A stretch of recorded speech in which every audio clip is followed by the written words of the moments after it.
selalu kita bersyukur kehadirat Allah, karena Allah selalu melimpahkan rahmatnya, karunia-Nya untuk kita semua.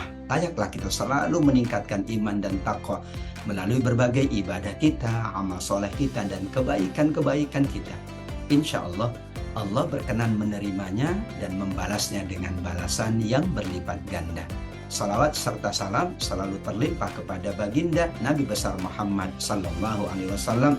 Kita semuanya, keluarga besar kita, sahabat dan rekan-rekan kita, anak keturunan kita adalah umatnya Rasulullah yang kelak mendapatkan syafaat di yaumil qiyamah. Amin ya rabbal alamin.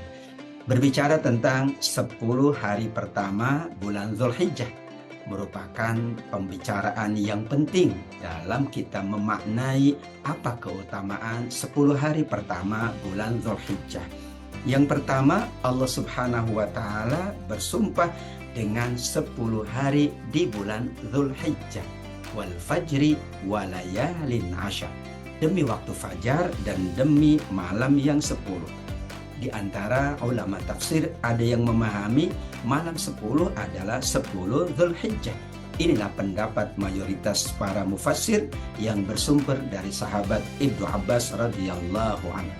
Karenanya 10 Zulhijjah amat sangat diutamakan oleh para ulama untuk beribadah, untuk beramal soleh.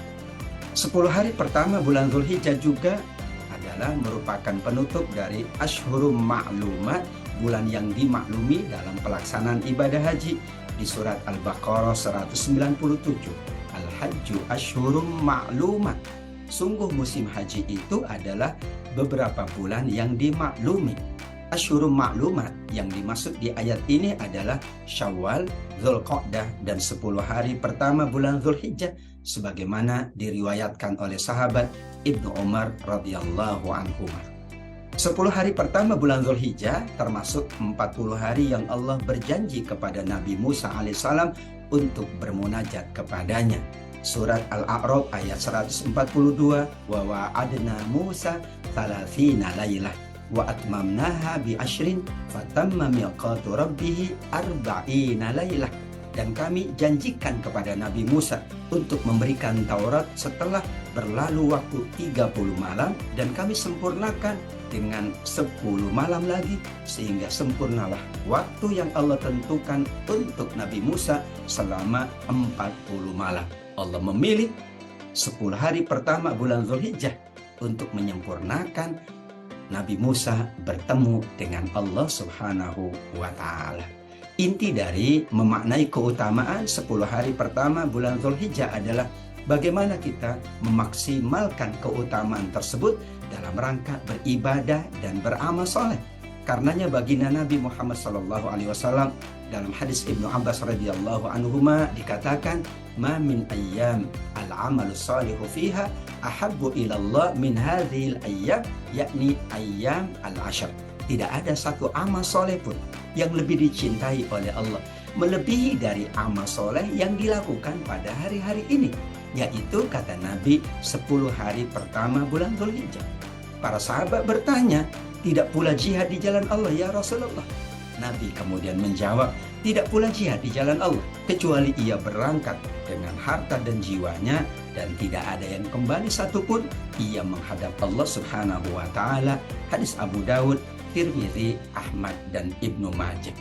Dari hadis yang sangat agung tersebut, apa saja amal-amal yang kita siapkan untuk 10 hari pertama bulan Zulhijjah kita?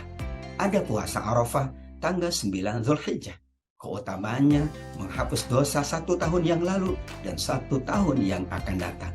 Ada sholat Idul Adha, sholat yang sangat agung, menjadi hari raya kedua bagi kita semuanya setelah hari raya Idul Fitri. Ada pula menyembelih hewan kurban. Karenanya dikatakan Idul Adha atau Idul Kurban. Tidak ada yang lebih utama yang dijalankan oleh hamba Allah di hari raya Idul Adha melainkan menyembelih hewan kurban. Demikian juga bertakbir, beristighfar, berzikir, dan berdoa di 10 hari pertama bulan Zulhijjah, disempurnakan dengan 11, 12, dan 13 Zulhijjah yang disebut dengan hari-hari tasyrik. Memperbanyak infak dan sedekah, memperbanyak ibadah harta, karena keagungan 10 hari pertama bulan Zulhijjah. Serta bagi yang menunaikan ibadah haji, itulah waktu yang sangat agung untuk menyelesaikan manasik haji. Ada wukuf di Arafah, ada mabit di Mina, ada melontar jumroh, ada kemudian tawaf dan sa'i, ada berbagai manasik haji yang itu menjadikan manasiknya adalah sempurna di sisi Allah Subhanahu wa Ta'ala. Bagi kita yang di tanah air yang tidak menunaikan ibadah haji, tentu masih banyak lagi amal-amal yang dapat kita maksimalkan di 10 hari pertama bulan Zulhijjah, sehingga kita dikategorikan hamba Allah yang layak dan terus-menerus amat sangat dicintai oleh Allah Subhanahu wa Ta'ala. Amin ya rabbal alamin. Selamat memanfaatkan keutamaan 10 hari pertama bulan Zulhijjah. Selamat menunaikan ibadah haji bagi yang sedang berada di tanah suci. Selamat berkurban bagi mereka yang akan menunaikan ibadah kurban. Selamat beridul adha, salat idul adha. Selamat berinfak, bersedekah, berzikir, bertakbir, bersolawat, menjalankan berbagai ibadah di sisi Allah Subhanahu wa Ta'ala. Mudah-mudahan bahasan ini bermanfaat untuk kita semuanya. Alafu minkum. Wassalamualaikum warahmatullahi wabarakatuh.